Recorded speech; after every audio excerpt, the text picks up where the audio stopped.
Hello students, today's question is explain Rod's law of vapor pressure and obtain expression for relative lowering of vapor pressure। अगर ये exam में 3 marks के लिए question आता है तो पहले हम लोगों को लॉ का स्टेटमेंट लिखना जरूरी है। ठीक है, लॉ का स्टेटमेंट लिखेंगे और 5 पॉइंट्स जो है वो लॉ को हम लोग एक्सप्लेन करेंगे। तो पहले स्टेटमेंट क्या है वो देख लेंगे। Rod's law. The law states that the partial vapor pressure of any volatile component of a solution is the product of vapor pressure of that pure component and the mole fraction of the component in the solution।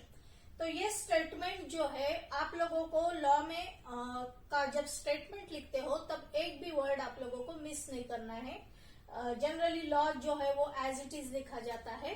तो 1 mark जो है आप लोगों का law अगर आप लोग अच्छे तरह से लिखते हो, कौन सा भी वर्ड उसमें मिस नहीं करते हो तो 1 मार्क आप लोगों को मिलेगा। फिर सेकेंडली हम लोग एक्सप्लेनेशन देखेंगे कि एक्सप्लेन किस तरह से लॉ करेंगे, उसे भी 1 मार्क रहेगा। करोगे सपोज फर्स्ट पॉइंट में आप लोग लिखोगे कि consider a solution containing 2 components A1 and A2 having mole fractions। इनके मोल फ्रैक्शंस क्या होंगे? having mole fractions x1 and x2। ठीक है, तो ये मैंने शॉर्ट में लिखा है, इसी पॉइंट को आप लोगों को थोड़ा इलेबोरेट करके लिखना पड़ेगा। एक सॉल्यूशन लिया है, ठीक है, 2 कंपोनेंट्स है, दोनों भी वोलेटाइल है, A1 और A2 करके हम उसे कंसिडर कर रहे हैं और पहले का मोल फ्रैक्शन x1 है और दूसरे कंपोनेंट का मोल फ्रैक्शन जो है वो x2 है। ये फर्स्ट पॉइंट में आप लोग लिखोगे। सेकंड पॉइंट में क्या लिखोगे? लेट जो प्योर कंपोनेंट है, लेट P1 एंड P2, ठीक है, P0 कर देंगे यहाँ, P01 and P02 are vapor pressure of pure component।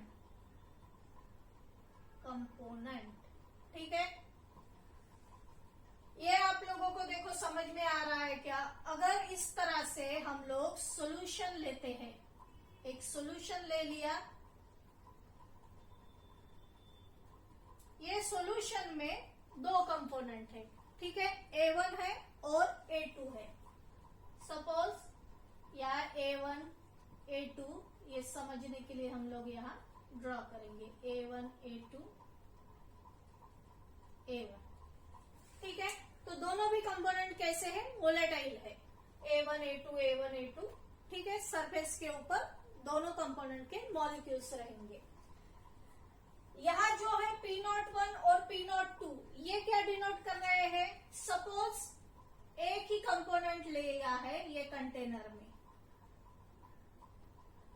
Suppose ये कंटेनर में A1 ही लिया है, तो इसे क्या कहेंगे? Pure component. ये A2 के साथ मिक्स नहीं किया है। या और एक दूसरा हम कंटेनर लेंगे, यहां भी हम लोगों ने A2 लिया है, ठीक है, तो ये A2 क्या है? ये प्योर कंपोनेंट है, ये A1 के साथ मिक्स नहीं किया है।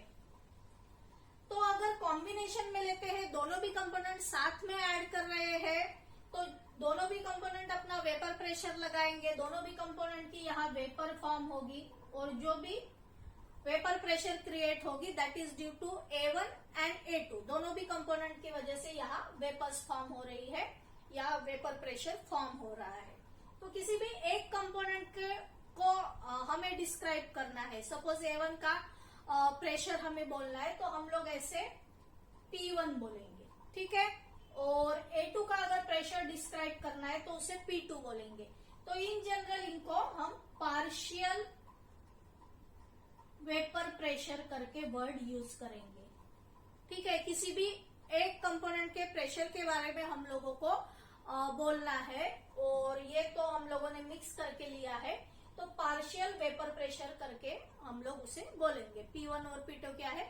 P1 is partial vapor pressure of component A1 and P2 is partial vapor pressure of component A2. अगर प्योर फॉर्म में है, यहाँ हम लोगों ने बस A1 ही लिया है कंपोनेंट, तो उसका जो वेपर प्रेशर है वो हम P01 से डिनोट करेंगे, यहाँ P02 से डिनोट करेंगे, यहाँ A2 ये कंपोनेंट लिया है, ठीक है। तो प्योर फॉर्म में हम लोग कौन सी डिनोशन यूज कर रहे हैं वो भी हमें एक्सप्लेनेशन के पॉइंट में लिखना जरूरी है। तो ये हो गया हमारा सेकंड पॉइंट, ठीक है। P01 and P02 are vapour pressure of pure component. Third point में आप लोग फिर लिख सकते हो कि according to the Raoult's law, according to the Raoult's law, according to the Raoult's law जो P1 है, ठीक है, partial pressure of A1 is directly proportional to X1 और partial pressure of P2 is directly proportional to X2, ठीक है। और तो ये इक्वेशन अगर सॉल्व करते हैं, यहां देखो P1 directly proportional to X1, तो P1 इक्वल टू K, कुछ तो भी कांस्टेंट मिलेगा, ठीक है। तो ये इक्वेशन जो हम लोगों को मिल रहा है, हम लोग यहाँ एक दूसरा प्रेशर रख के देखेंगे। कौन सा प्रेशर रख के देखेंगे? प्योर कंपोनेंट का। एक ही कंपोनेंट है A1 सपोज, तो उसका जो प्रेशर है उसे P01 बोलेंगे हम, ठीक है। तो यहाँ हम P01 करेंगे equal to K। Mole fraction क्या होगा? अभी ये सॉल्वेंट ही है, दूसरा कौन सा कंपोनेंट नहीं है, तो ये जो लिक्विड है इसका मोल फ्रैक्शन हम 1 ही बोलेंगे, क्योंकि दूसरा कंपोनेंट का मोल फ्रैक्शन हम 0 करके कंसिडर करेंगे। तो यहाँ 1 सपोज आ गया, तो हम लोगों को क्या मिलेगा? P01 equal to K। तो ये P01 हम लोगों को K का जो है वैल्यू क्या मिल रहा है? P01।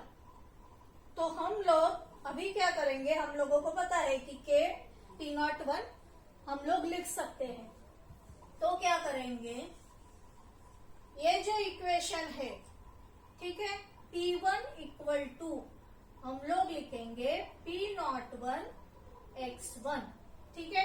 वैसे ही P2 के लिए P2 equal to P02 X2, ठीक है। ये दो इक्वेशन हम लोगों को मिल गए। अभी ये 3 पॉइंट्स हमारे हो गए। फोर्थ पॉइंट में हम लोग क्या करेंगे? फोर्थ पॉइंट में ये दोनों प्रेशर की हम लोग एडिशन करेंगे, ठीक है। तो यहाँ आई होप आप लोगों को यहाँ तक के समझ में आ गया होगा। हमेशा मोल फ्रैक्शन की जो टोटल रहती है X1 प्लस X2 क्या होता है? 1 होता है, ठीक है। जैसे X1 के लिए हम लोग लिखेंगे N1 upon N1 plus N2, plus X2 के लिए क्या लिखेंगे? N2 upon N1 plus N2। नीचे टोटल नंबर ऑफ मोल्स लेने पड़ते हैं और ऊपर जितने भी A1 कंपोनेंट के सपोज N1 मोल है तो N1 लिया है, A2 कंपोनेंट के सपोज N2 मोल है तो N2 लिया है। दोनों का आंसर तो 1 ही आएगा। सपोज नंबर्स लेके भी आप लोग करो, सपोज 1/4 है या 3/4 है, ठीक है। ये टोटल नंबर ऑफ मोल्स है, उसमें से 1, ये टोटल नंबर मोल्स है, उसमें से 3, तो ये 4 दोनों का आंसर क्या आएगा? 1। तो मोल फ्रैक्शन जो है, मोल फ्रैक्शन की टोटल कितनी होती है? 1। तो ये समझने के लिए मैंने आप लोगों को एक्सप्लेन किया है। तो यहां से आगे हम लोगों का फोर्थ पॉइंट अभी स्टार्ट होगा। तो ये 3 पॉइंट्स पहले मैं रख कर लेती हूँ और अभी हम फोर्थ पॉइंट देखेंगे।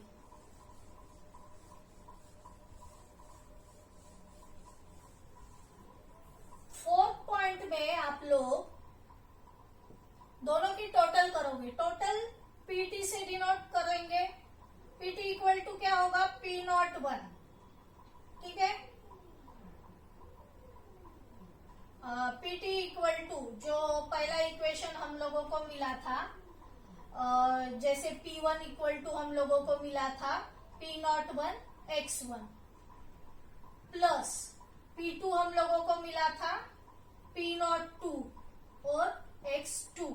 ये किसकी टोटल है, P1 प्लस P2 की टोटल। तो ये मैंने शॉर्ट में लिखा है, आप लोगों को ये पॉइंट्स एक्सप्लेन करके लिखना होगा कि PT equal to P1 plus P2, तो इसीलिए हम लोगों को ये इक्वेशन मिल रहा है। तो ये इक्वेशन में अभी सॉल्व करके P01, ठीक है, ये x1 पहली टर्म एज इट इज लिखते हैं प्लस P02, ये x2 की जगह 1 माइनस x1 लिख सकते हैं क्योंकि x1 प्लस x2 क्या होता है 1, देयरफॉर x2 इक्वल टू क्या मिलेगा 1 माइनस x1, तो यहाँ 1 माइनस x1 लिखा है। अभी मल्टीप्लाई करेंगे, ये जो है हमें क्या मिलेगा P02, ठीक है, ये दोनों को मल्टीप्लाई करेंगे, ये दोनों को मल्टीप्लाई किया तो P02 मिला, दोनों को मल्टीप्लाई करके माइनस P02 x1 मिलेगा।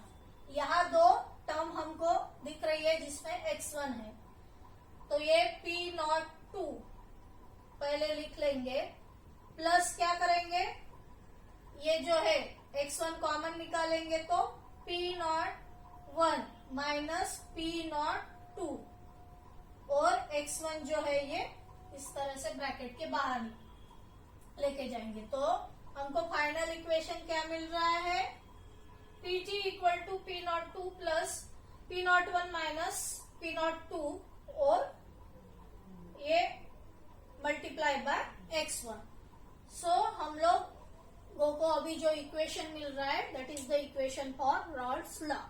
तो ये फोर्थ पॉइंट में आप लोग लिखोगे। फिफ्थ पॉइंट में लिखना कि the solution which follows the Raoult's law, ठीक है, और the solution which obeys this equation, the equation of Raoult's law is called as ideal solution, ठीक है। कौन सा, ये इक्वेशन, मतलब दोनों के प्रेशर की अगर टोटल करते हैं तो वो इतनी आनी चाहिए, ठीक है। और यहाँ एक वर्ड भी यूज किया गया है, एट एनी कंसंट्रेशन, ठीक है। If that any solution obeys the Raoult's law means obeys this equation of Raoult's law for any concentration, मतलब सॉल्यूट की क्वांटिटी कितनी भी रहे, सॉल्वेंट की क्वांटिटी कितनी भी रहे, वो जो है ये इक्वेशन हमको मिलना चाहिए। या पीटी की जो वैल्यू है वो दोनों के जो प्रोडक्ट लिया है हमने वेपर प्रेशर का, प्योर वेपर प्रेशर का और उसके मोल फ्रैक्शन का, और दोनों की जो एडिशन की है, ठीक है, वो एडिशन पीटी इतनी वो एडिशन आनी चाहिए। तो हम लोग यहाँ वो लिखेंगे आइडियल सॉल्यूशन के बारे में और नॉन आइडियल सॉल्यूशन के बारे में, ठीक है। The equation which does not follow the Raoult's law is called as non ideal solution, non ideal solution. तो ये पॉइंट को भी आप लोग एक्सप्लेन करके लिखो। तो यहां से हम लोगों का एक पार्ट जो है वो कंप्लीट हो जाएगा। फिर से लॉ देख लो अभी। The law state that the partial vapour pressure of any volatile component of a solution is the product of vapour pressure of that pure component, ठीक है। प्रोडक्ट किसका है, vapour pressure of that pure component, product of vapour pressure of pure component and mole fraction of the component, and mole fraction of the component in the solution, ठीक है। तो इस तरह से स्टेटमेंट जो है पहले मैंने एक्सप्लेन किया, एक्सप्लेन करने के बाद स्टेटमेंट में क्या लिखा है ये आप लोगों को अच्छे से क्लियर हो जाएगा। तो लेकिन ये एक पार्ट ही है हमारे क्वेश्चन का जो कंप्लीट हुआ है। सेकंड पार्ट जो है obtain expression for relative lowering of vapour pressure, वो भी हम लोग देखेंगे। पहले ये एक पार्ट जो है वो अच्छे से देख लो। तो स्टूडेंट, जो सेकेंड पार्ट है, obtain expression for relative lowering of vapour pressure. हम लोगों ने टोटल प्रेशर की वैल्यू निकाली है, PT equal to P02 plus P01 minus P02 bracket के बाहर x1। तो सपोज अपना जो सॉल्यूशन है उसमें जो कंपोनेंट है A1 और A2, ठीक है, ये दो कंपोनेंट से अपना सॉल्यूशन जो है बना हुआ है। तो क्या करेंगे, पहले दोनों भी कंपोनेंट कैसे थे, वोलेटाइल, दोनों भी वेपराइज हो सकते थे। अभी A2 को हम नॉन वोलेटाइल कंपोनेंट बना देंगे, ठीक है। A2 कैसा कंपोनेंट लेंगे, नॉन वोलेटाइल। A1 कैसा है, वोलेटाइल, मतलब A1 की जो है उसकी वेपर्स फॉर्म हो सकती है, A2 जो है वो वेपर नहीं फॉर्म करेगा क्योंकि वो नॉन वोलेटाइल है। तो ये इक्वेशन में क्या चेंज होगा, P02 अगर उसे वेपर ही नहीं मिल रही तो उसका वेपर प्रेशर 0 रहेगा, प्लस P01 माइनस 0, ये हो गया x1, ठीक है। PT इक्वल टू, तो PT टोटल प्रेशर क्या मिलेगा, P01 x1, ये मिलेगा टोटल प्रेशर। तो total pressure of a solution containing one component non volatile is product of vapor pressure of solvent, pure vapor pressure of solvent and mole fraction of the solvent, ठीक है। एक component को solvent बोलेंगे A1 को और A2 को solid बोलेंगे। अपना सॉल्यूशन 2 कंपोनेंट से बना हुआ है। अभी ये इक्वेशन में देखो, हम लोगों को पता है x1 प्लस x2, अगर दो कंपोनेंट होते हैं सॉल्यूशन में तो उनके मोल फ्रैक्शन की टोटल होती है 1। So therefore x2 equal to 1 minus x1 होता है। अभी देखो x1 की वैल्यू 1 से कम रहेगी, क्योंकि 1 से अगर x1 माइनस करते हैं तो हमको x2 की वैल्यू मिलेगी। तो 1 से माइनस कर रहे हैं, मतलब x1 की वैल्यू क्या रहेगी, x1 लेस देन 1। और लेस देन 1 कौन होता है, जो पॉइंट में होता है, 0.2, 0.3, 0.1। तो x1 की वैल्यू कैसी है, पॉइंट में वैल्यू है। तो इन जनरल अगर हम लोग ये प्रेशर अगर 100 लेते हैं, मोल फ्रैक्शन सपोज पॉइंट में ले लिया 0.3, तो दोनों की प्रोडक्ट की वैल्यू क्या होगी, 30। और अगर x1 पॉइंट में नहीं होता, 100 और सपोज 1 भी होता, 1 होता मोल फ्रैक्शन, तो हमको 100 मिलती। लेकिन अगर पॉइंट में है, ठीक है, अगर ये x1 पॉइंट में है तो प्रोडक्ट की वैल्यू कम हो जाती है। इसका मीनिंग क्या हो गया, यहाँ से हमको क्या पता चल रहा है, अगर प्रोडक्ट लेते हैं, ठीक है, मतलब टोटल प्रेशर की वैल्यू PT की value is less than vapour pressure of pure solvent, ये हम लोगों को पता चलता है, ठीक है। Total pressure is less than P01।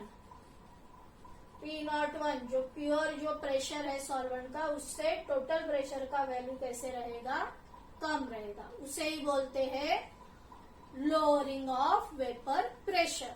तो P01 माइनस P करेंगे, जितना कम होगा उसे डेल्टा P कहेंगे। इसी डेल्टा P को बोलते हैं लोअरिंग ऑफ वेपर प्रेशर, ठीक है, लोअरिंग ऑफ वेपर प्रेशर। सो अभी हम लोग क्या करेंगे, ये हम लोगों को मिल गया लोअरिंग ऑफ वेपर प्रेशर का वैल्यू। अभी क्या करेंगे, डेल्टा P जो है that is equal to P01 minus P, तो यहाँ ये साइड में लिखेंगे। फिर से देखो, delta P equal to P01 minus P, तो ये जो P01 है, ये P01 को एज इट इज लिखेंगे, माइनस P की वैल्यू यहां से पुट करेंगे, P01 x1, यहां से P01 को कॉमन निकालेंगे और यहाँ क्या बचेगा फिर 1 minus x1 that is equal to P01 और 1 माइनस x1 क्या होता है x2। तो यहाँ क्या मिलेगा हमको delta P equal to P01 x2 मिलेगा। ठीक है, तो lowering of vapour pressure equal to क्या मिलता है, vapour product of vapour pressure of pure component into the mole fraction of non volatile solid. और एक न्यू क्वांटिटी जो है हम लोग इंट्रोड्यूस करेंगे उसे बोलते हैं relative lowering of vapour pressure. Suppose यहां लिखेंगे हम relative lowering of vapour pressure, relative lowering of vapour pressure. Relative lowering मतलब ओरिजिनल कितना प्रेशर था, ठीक है, और कितना चेंज हो गया, मतलब कितना कम हो गया। जैसे डेल्टा पी जो है, ठीक है, ये जो डेल्टा पी है अपॉन हम ओरिजिनल कितना प्रेशर था, वो कितना था P01 था, दैट इज इक्वल टू, और delta P is equal to क्या होता है P01 minus P, P01 minus P और डिवाइडेड बाय P01। ठीक है, हमको डिवाइड करना है जो ओरिजिनल प्रेशर था, और ये क्या है चेंज इन प्रेशर, तो इसे बोलते हैं इन रिलेशन देखना या relative lowering of vapour pressure. तो ये delta P is equal to हम लोगों को delta P is equal to जो है P01 और x2, ये भी पता है delta P is equal to क्या होता है P01 x2 upon P01 as it is लिखेंगे, दोनों को कट करेंगे तो क्या मिलेगा x2। तो यहाँ नीचे हम लोग एक लाइन लिख सकते हैं कि the relative lowering of vapour pressure is equal to the mole fraction of the non volatile solid. तो ये x2 को क्या बोलते हैं relative lowering of vapour pressure. और relative lowering of vapour pressure is a colligative property because it depends on the concentration और mole fraction बोलो of the non volatile solid. तो इस तरह से आप लोगों को लिखना होगा। प्लस ग्राफ भी ड्रॉ करो, 3 मार्क्स का क्वेश्चन है। ग्राफ में इजी ग्राफ है, मोल फ्रैक्शन ऑफ सॉल्वेंट ये एक्सिस पे लिया है, वाई एक्सिस पे लेना सॉल्वेंट वेपर प्रेशर। सॉल्वेंट का वेपर प्रेशर ज्यादा रहेगा, ठीक है, इस तरह से ग्राफ मिलेगा, straight line passing through origin, और सॉल्वेंट का वेपर प्रेशर ज्यादा है और जो सॉल्यूशन है उसका वेपर प्रेशर की वैल्यू कम हो जाएगी। ठीक है, सॉल्यूशन का वेपर प्रेशर ये रहेगा और दोनों का डिफरेंस जो है वो delta P, that is lowering of vapour pressure. So I hope you understood all of this point. So thanks for watching this video.